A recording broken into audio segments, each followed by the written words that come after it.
She enjoyed her garden, wildflowers, and walks to the corner store. My husband got an intuition one day to go down and photograph the cottage because it was still there.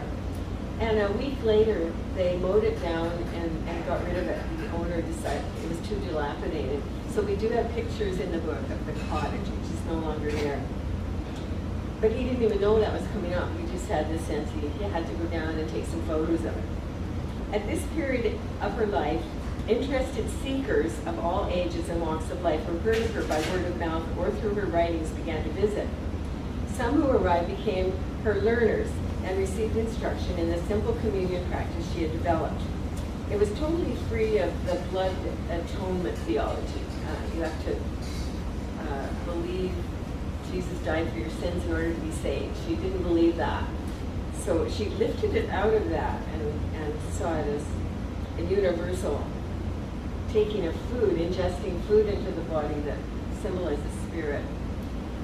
She insisted that whatever group formed about her was ultimately an interior one, and that she did not wish to form a group or club or a group structure of any sort, certainly not one involving dues, membership, official status, or doctrine. And she felt so strongly about this that she would meet with people in twos or threes or just one-on-one. She didn't want to be a cult leader of any kind, and I was very relieved at that.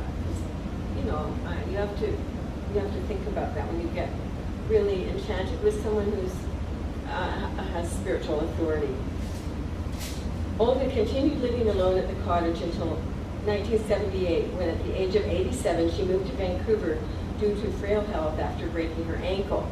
There she resided in my friend Patricia Hutchinson's basement suite until January 83, when, due to advancing age, she moved to a care center for the elderly in Vancouver. Olga left her physical body, that's how she would have put it, in December of 1985 at the age of 94.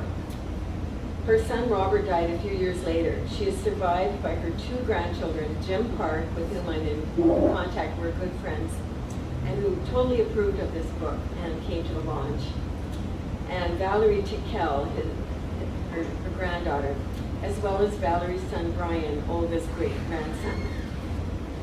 So when I read about Olga before, I read my narrative about meeting her, but never the facts. So I just thought, a lot of people then come and say they want to know more. So I just thought you might find it interesting to hear about an early pioneer of Vancouver.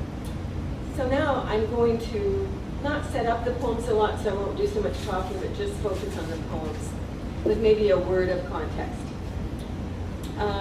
Olga talked a lot about being sort of living between two dimensions. She was very integrated in the everyday. She wasn't crazy, but she was aware of other planes of reality, and she was able to negotiate this. So I have a chapter called Betwixt and Between to capture that sense of what the Jungians call the liminal state, or the threshold between different levels of consciousness. And this is called steady state ekstasis. Ekstasis is a Latin word for being lifted out of oneself into something larger. You follow spirit up a stair. Sorry, let me start again. You follow spirit up a ladder, or she follows you. Who's following who? You wonder. Then land on a rung of being, well past judgment, but not discernment of the big scape to which you belong, with your thumping animal heart and all its everyday amazements. Ants trek, whales' bewildering song, presto, as if this were enough. And so it is. As you finger the wood's worn grain, the imprints of bare feet, signs of others playing up and down the stair. For so it is, ladder, not ladder, but stair, spiraling. No thing above, no thing below.